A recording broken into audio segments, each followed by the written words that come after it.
নমস্কার, আপনারা দেখছেন হাই নিউজ, সঙ্গে রয়েছে আমি ঋতু। শুরু করছি দ্য ওয়ার্ল্ড টুডে, আর শুরুতেই দেখে নেব আজকের হেডলাইন্স।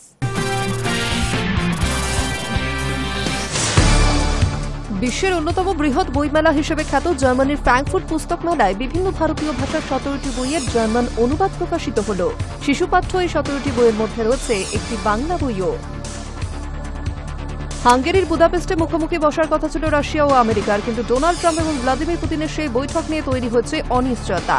এবার রাশিয়া ইউক্রেন যুদ্ধ বন্ধ করতে মস্কোর উপর আরও চাপ বাড়াল আমেরিকা।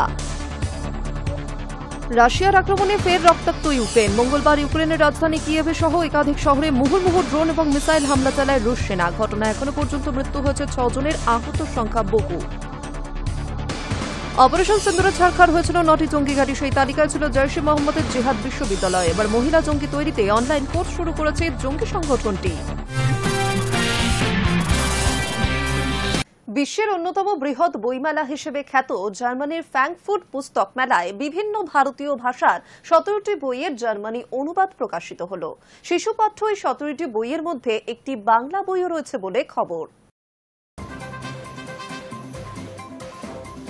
বিশ্বের অন্যতম বৃহৎ বইমেলা হিসেবে খ্যাত জার্মানির ফ্র্যাঙ্কফুর্ট পুস্তক মেলায় বিভিন্ন ভারতীয় ভাষার 17টি বইয়ের জার্মান অনুবাদ প্রকাশিত হল। শিশুপাঠ্য এই 17টি বইয়ের মধ্যে একটি বাংলা বইও রয়েছে। ৭৭তম আন্তর্জাতিক ফ্র্যাঙ্কফুর্ট পুস্তক মেলায় এবার উৎসাহের অন্যতম কেন্দ্রবিন্দু ছিল ইন্ডিয়া ন্যাশনাল স্ট্যান্ড। কেন্দ্রীয় শিক্ষা মন্ত্রকের অধীনস্থ স্বশাসিত সংস্থা ন্যাশনাল বুক ট্রাস্ট এবং ফ্র্যাঙ্কফুর্টে ভারতের কনসুলেট জেনারেলের দপ্তরের যৌথ উদ্যোগে বইমেলায় ইন্ডিয়া ন্যাশনাল স্ট্যান্ড পরিচালিত হয়েছে, যার প্রতিপাদ্য বিষয় পড়ুন এবং ভারত সম্পর্কে জানুন।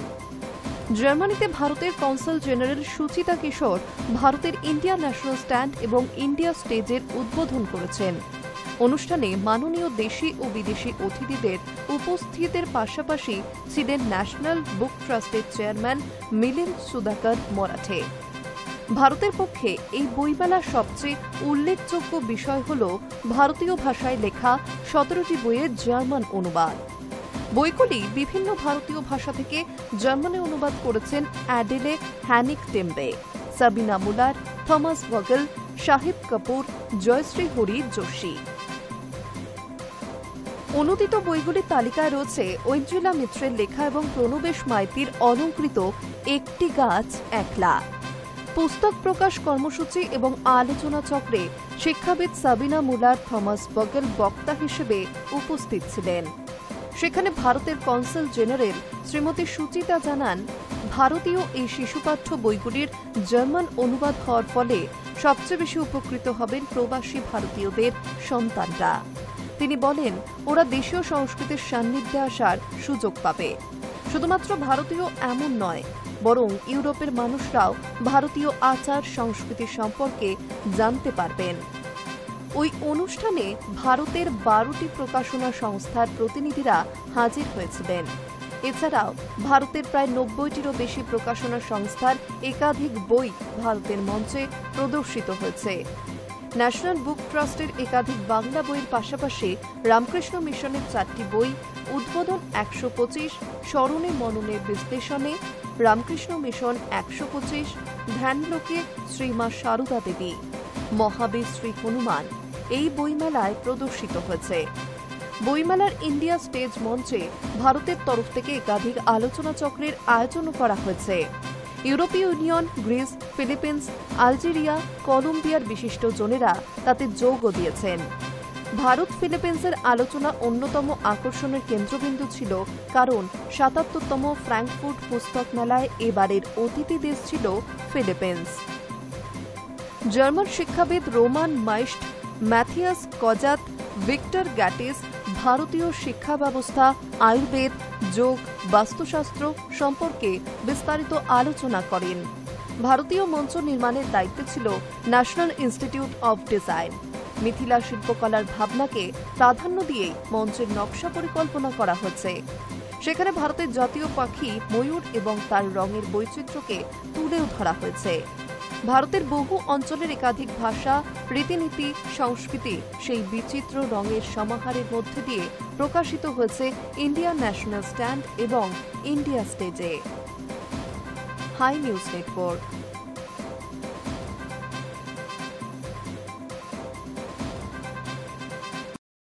অপারেশন সিন্দুরে পাক মিসাইলকে তছনছ করা যুদ্ধের বর্ম S-400 বা সুদর্শনের সংখ্যা আরও বাড়াচ্ছে প্রতিরক্ষা মন্ত্রক। জানা যাচ্ছে, বর্মা S-400 বা সুদর্শনের সংখ্যা বাড়াতে রাশিয়ার সঙ্গে 10,000 কোটি টাকার চুক্তি করতে চলেছে ভারত। অপারেশন সিন্দুরের পাক মিসাইলকে তছনছ করা যুদ্ধের বর্ম S-400 বা সুদর্শন সংখ্যা আরও বাড়াচ্ছে প্রতিরক্ষা মন্ত্রক। এই ইস্যুতে আলোচনা শুরু হয়েছে জোর কদমে। জানা যাচ্ছে, রাশিয়ার সঙ্গে 10,000 কোটি টাকার চুক্তি করতে চলেছে ভারত। প্রতিরক্ষা মন্ত্রকের দাবি, দেশের প্রতিরক্ষা ক্ষেত্রকে আরও শক্তিশালী করতেই এই পদক্ষেপ। ভারত পাক যুদ্ধে S-400 মিসাইলের দাপট ইতিমধ্যেই প্রত্যক্ষ করছে গোটা বিশ্ব। পাক মিসাইল তো বটেই, 300 কিলোমিটারেরও বেশি রেঞ্জে 5 থেকে 6টি পাক যুদ্ধ বিমান এবং একটি গোয়েন্দা বিমান ধ্বংস করে এই মিসাইল। এই পরিস্থিতিতে দেশের আকাশ সীমাকে দুর্ভেদ্য করে তুলতে আরও S-400 কিনতে আগ্রহী ভারত। সূত্রের খবর, প্রতিরক্ষা মন্ত্রণালয় শীঘ্রই প্রতিরক্ষা অধিগ্রহণ কাউন্সিলের কাছে এই বিষয়ে অনুমোদনের জন্য ক্রয় প্রস্তাব পেশ করা হয়েছে। এই বিষয়ে পরবর্তী বৈঠক হতে চলেছে 23শে অক্টোবর। উল্লেখ্য, চীনের সঙ্গে ক্রমবর্ধমান সংঘাতের জেরে 2018 সালে রাশিয়ার সঙ্গে $5.5 বিলিয়ন 5টি S-400 কেনার চুক্তি করে ভারত। তবে সেই সরবরাহ নানা কারণে বিলম্বিত হয়। এই চুক্তির শেষে দুটি মিসাইল সিস্টেম 2026 ও 2027 সাল নাগাদ সরবরাহ করা হবে। এর মাঝে আরও বেশি করে S-400 কেনার বিষয়ে আলোচনা শুরু করল ভারত। প্রসঙ্গত, রাশিয়ার তৈরি এই সুরক্ষা কবচ আধুনিক যুদ্ধে বিশ্বের প্রথম সারির প্রতিরক্ষা ব্যবস্থা। অন্তত 600 কিলোমিটার দূর থেকে উড়ে আসা এই ক্ষেপণাস্ত্র চিহ্নিত করতে পারে সুদর্শন চক্র। 400 কিলোমিটার দূর থেকে ক্ষেপণাস্ত্র নিষ্ক্রিয় করতে পারে। পাকিস্তান ও চীনকে নজরে রেখে 3টি S-400 বা সুদর্শন চক্র মোতায়েন রয়েছে রাজস্থান, পাঞ্জাব, উত্তর পূর্বে। এই প্রতিরক্ষা ব্যবস্থা রেঞ্জ 400 কিলোমিটার হওয়ায় ভারতের উত্তর, পশ্চিম ও উত্তর পূর্বাঞ্চলে সম্পূর্ণরূপে নিরাপদ। অপারেশন সিন্দুরের সময় এর মারণ ক্ষমতা প্রত্যক্ষ করেছিল গোটা বিশ্ব। পাকিস্তানে লাগাতার হামলা রুখে দিয়েছিল এই সুদর্শন চক্র। মার্কিন শুল্ক চাপের মাঝে আরও বেশি করে সেই মিসাইল কিনতে চলেছে ভারত। High news network. ভারতীয় উপমহাদেশে অশান্তির বাতাবরণ তৈরি করছে ভারত। আফগানিস্তানকে নিয়ন্ত্রণ করছে নয়াদিল্লি। পাকিস্তানের এই দাবি ওড়ালেন আফগানিস্তানের প্রতিরক্ষা মন্ত্রী মৌলভী মোহাম্মদ ইয়াকুব মুজাহিদ। ভারতীয় উপমহাদেশে অশান্তির বাতাবরণ তৈরি করছে ভারত, আফগানিস্তানকে নিয়ন্ত্রণ করছে নয়াদিল্লি। পাকিস্তানের এই দাবি ওড়ালেন আফগানিস্তানের প্রতিরক্ষা মন্ত্রী মৌলভী মোহাম্মদ ইয়াকুব মুজাহিদ। তালিবান মন্ত্রীর বক্তব্য, ইসলামাবাদের দাবি ভিত্তিহীন, অযৌক্তিক এবং অগ্রহণযোগ্য। সংবাদ মাধ্যম আল জাজিরাকে মুজাহিদ জানিয়েছেন, একটি স্বাধীন এবং সার্বভৌম রাষ্ট্র হিসেবেই ভারতের সঙ্গে সম্পর্ক আফগানিস্তানের। প্রতিবেশী পাকিস্তানের সঙ্গেও সুসম্পর্ক চায় আফগানরা। তিনি বলেন, আফগানিস্তান এবং পাকিস্তানের মধ্যে উত্তেজনায় কেউ উপকৃত হবে না। আমাদের নীতি অনুযায়ী কখনোই অন্য দেশের বিরুদ্ধে আফগান ভূখণ্ডকে কেউ ব্যবহার করতে পারবে না। আফগান প্রতিরক্ষা মন্ত্রী আরও বলেন, কাবুল ইসলামাবাদ সম্পর্কের ভিত্তি পারস্পরিক শ্রদ্ধাবোধ। পাশাপাশি দোহা চুক্তি বাস্তবায়নে তুরস্ক এবং কাতারের মতো মধ্যস্থতাকারীদেরও আহ্বান জানিয়েছেন তিনি। ইসলামাবাদকে সতর্ক করে মুজাহিদ জানিয়েছেন, পাকিস্তানের চুক্তি না মানলে ঝামেলা আরও বাড়বে। আমাদের আক্রমণ করা হলে আফগানিস্তানের সাহসের সঙ্গে ভূখণ্ড রক্ষা করবে। প্রতিপক্ষকে জঙ্গি বলে দেগে দেওয়ারও বিরোধিতা করেছেন আফগানের প্রতিরক্ষা মন্ত্রী। Hi news Network. হাঙ্গেরির বুদাপেস্টে মুখোমুখি বসার কথা ছিল রাশিয়া ও আমেরিকার, কিন্তু ডোনাল্ড ট্রাম্প এবং ভ্লাদিমির পুতিনের সেই বৈঠক নিয়ে অনিশ্চয়তা তৈরি হয়েছে। আর 24 ঘন্টার মধ্যেই এবার রাশিয়া ইউক্রেন যুদ্ধ বন্ধ করাতে মস্কোর উপর আরও চাপ বাড়ালো আমেরিকা। হাঙ্গেরির বুদাপেস্টে মুখোমুখি বসার কথা ছিল রাশিয়া ও আমেরিকার। কিন্তু ডোনাল্ড ট্রাম্প এবং ভ্লাদিমির পুতিনের সেই বৈঠক নিয়ে অনিশ্চয়তা তৈরি হয়েছে। তার 24 ঘন্টার মধ্যেই এবার রাশিয়া ইউক্রেন যুদ্ধ বন্ধ করতে মস্কোর ওপর আরও চাপ বাড়ালো আমেরিকা। বৃহস্পতিবার রাশিয়ার বৃহত্তম দুটি তেল শোধক সংস্থার উপর নয়া নিষেধাজ্ঞা আরোপ করলেন মার্কিন প্রেসিডেন্ট ডোনাল্ড ট্রাম্প। সঙ্গে ইঙ্গিতও দিয়ে রাখলেন, যুদ্ধ বন্ধ হলেই নিষেধাজ্ঞা তুলে নেওয়া হবে। মার্কিন নিশানায় থাকা দুই রুশ সংস্থার নাম রসনেফট এবং লুকয়েল। ভারতীয় সময় অনুযায়ী বৃহস্পতিবার ভোর রাতে দুই সংস্থার উপর নিষেধাজ্ঞা চাপিয়েছে ট্রাম্পের রাজস্ব দফতরের office of foreign assets control. মার্কিন রাজস্ব দফতরের তরফে জানানো হয়েছে, তেল বিক্রির টাকা ইউক্রেনের বিরুদ্ধে যুদ্ধে ব্যবহার করছে রাশিয়া। তাই রাশিয়ার দুটি বৃহত্তম তেল পরিশোধক সংস্থার উপর নিষেধাজ্ঞা আরোপ করা হয়েছে। এই বিষয়ে মার্কিন ট্রেজারি সেক্রেটারি স্কট বেসেন্টো বলেছেন, ইউক্রেনের সঙ্গে অর্থহীন যুদ্ধ বন্ধ করতে অস্বীকার করেছেন পুতিন। সেই কারণেই দুটি রুশ তৈল সংস্থার উপর নিষেধাজ্ঞা চাপানো হল, যারা ক্রেমলিনকে যুদ্ধের মূলধন যোগায়। এবার যুদ্ধ বন্ধ করার সময় এসেছে। অন্যদিকে ট্রাম্পের অভিযোগ, ইউক্রেনের সঙ্গে শান্তি চুক্তি করার বিষয়ে আদৌ আগ্রহী নন রুশ প্রেসিডেন্ট পুতিন। ট্রাম্পের কথায়, যখনই আমি ভ্লাদিমিরের সঙ্গে কথা বলি, আমার সঙ্গে ওর ভালোভাবেই কথা হয়, অথচ সেই আলোচনা ফলপ্রসূ হয় না। ওর সঙ্গে কথা বলে লাভ নেই। বুধবার ওভাল অফিসে নেটোর প্রধান মার্ক রুটের সঙ্গে এক বৈঠকেও ট্রাম্প সরাসরি বলেন, আমার মনে হয় এবার সময় এসেছে, আমরা অনেকদিন অপেক্ষা করেছি। সেই আবহে বৃহস্পতিবার ট্রাম্প দাবি করেছেন, রুশ তেল শোধক সংস্থার উপর নয়া নিষেধাজ্ঞা রাশিয়া ইউক্রেন যুদ্ধ বন্ধ করার ক্ষেত্রে অগ্রগতির পথ তৈরি করতে পারে। এই পদক্ষেপকে অসাধারণ আখ্যা দিয়েছেন ট্রাম্প। এও জানিয়েছেন, রাশিয়া যদি যুদ্ধবিরতিতে রাজি হয় তবে সব নিষেধাজ্ঞা দ্রুত প্রত্যাহার করে নেবে America. High news network.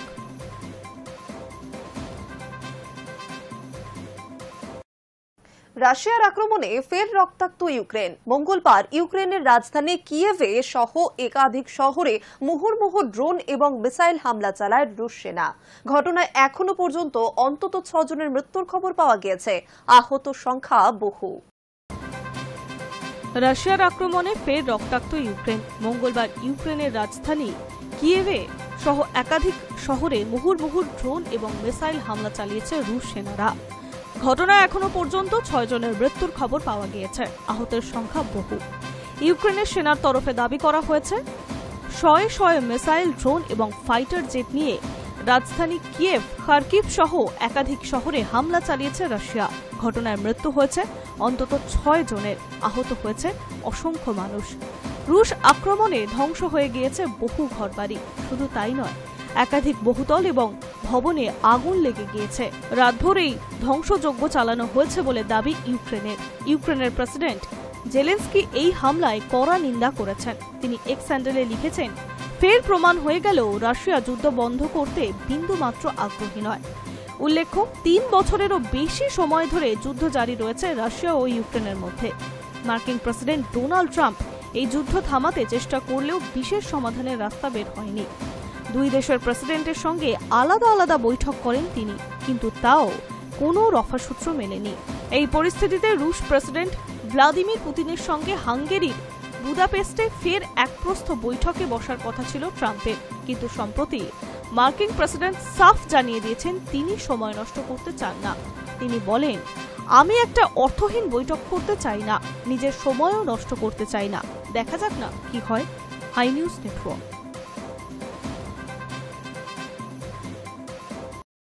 Operation সিন্দুরে ছারখার হয়েছিল 9 জঙ্গি ঘাঁটি। সেই তালিকায় ছিল জয়শ-ই মোহাম্মদের জেহাদ বিশ্ববিদ্যালয়ও। সূত্রের খবর, এবার মহিলা জঙ্গি তৈরিতে অনলাইন কোর্স শুরু করছে জঙ্গি সংগঠনটি। পাশাপাশি তহবিল সংগ্রহের চেষ্টাও শুরু করেছে বলে খবর।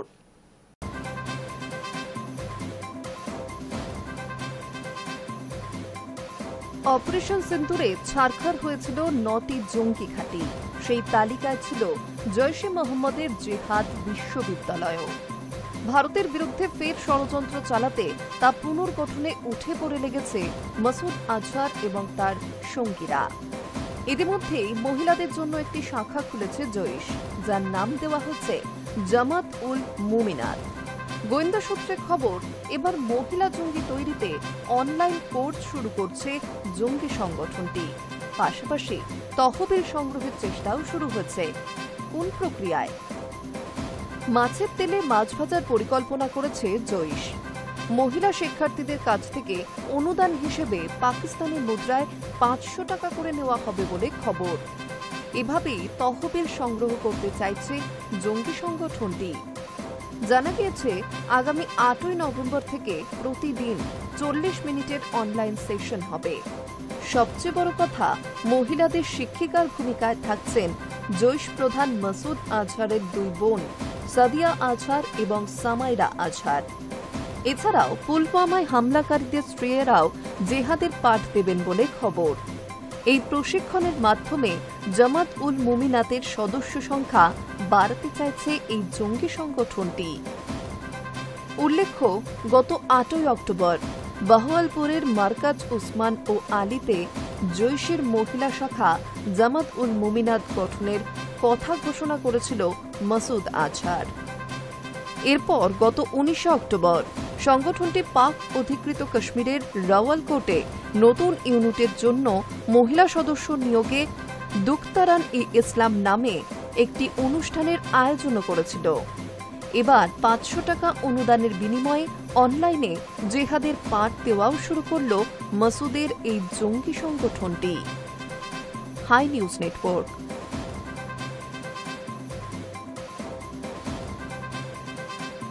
বিএনপি ক্ষমতায় এলে প্রাক্তন প্রধানমন্ত্রী খালেদা জিয়ার ছেলে তারেক রহমানি কুরসিতে বসবেন বলে আগেই ঘোষণা করা হয়েছে দলের তরফে। এর মধ্যে বিএনপির জ্যেষ্ঠ যুগ্ম মহাসচিব রুহুল কবির রিজভী স্বাক্ষরিত এক প্রেস বিজ্ঞপ্তিতে সাংগঠনিক বদল সংক্রান্ত তথ্য জানানো হয়েছে দলের তরফে। বিএনপি ক্ষমতায় এলে প্রাক্তন প্রধানমন্ত্রী খালেদা জিয়ার ছেলে তারেক রহমানি কুরসিতে বসবেন বলে আগেই ঘোষণা করা হয়েছে দলের তরফে। এবার দলের অন্তরে খালেদা পুত্রের ক্ষমতা নিষ্কণ্টক করার কাজও শুরু হয়ে গেল। বিএনপির ভারপ্রাপ্ত চেয়ারম্যান তারেকের বিষয়ক উপদেষ্টা হুমায়ুন কবিরকে বুধবার দলের যুগ্ম মহাসচিব পদ দেওয়া হয়েছে। বিএনপির জ্যেষ্ঠ যুগ্ম মহাসচিব রুহুল কবির রিজভী স্বাক্ষরিত এক প্রেস বিজ্ঞপ্তিতে সাংগঠনিক বদল সংক্রান্ত তথ্য জানানো হয়েছে দলের তরফে।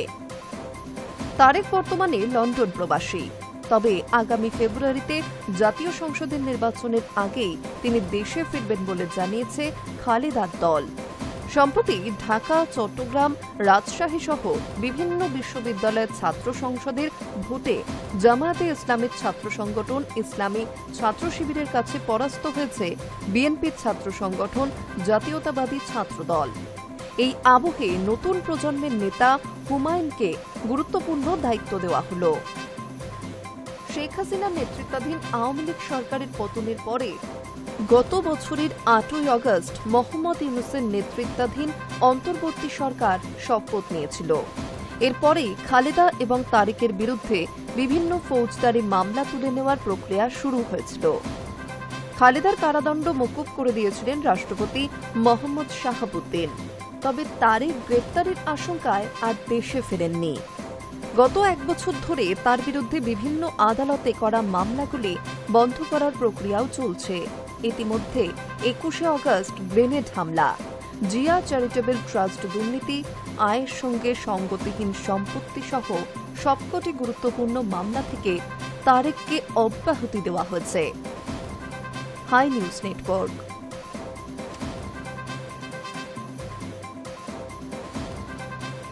দ্য ওয়ার্ল্ড টুডে আজ এখানেই শেষ করছি। আরো অন্যান্য খবরের জন্য নজর রাখুন হাই নিউজে। নির্ভীক, নিরপেক্ষ।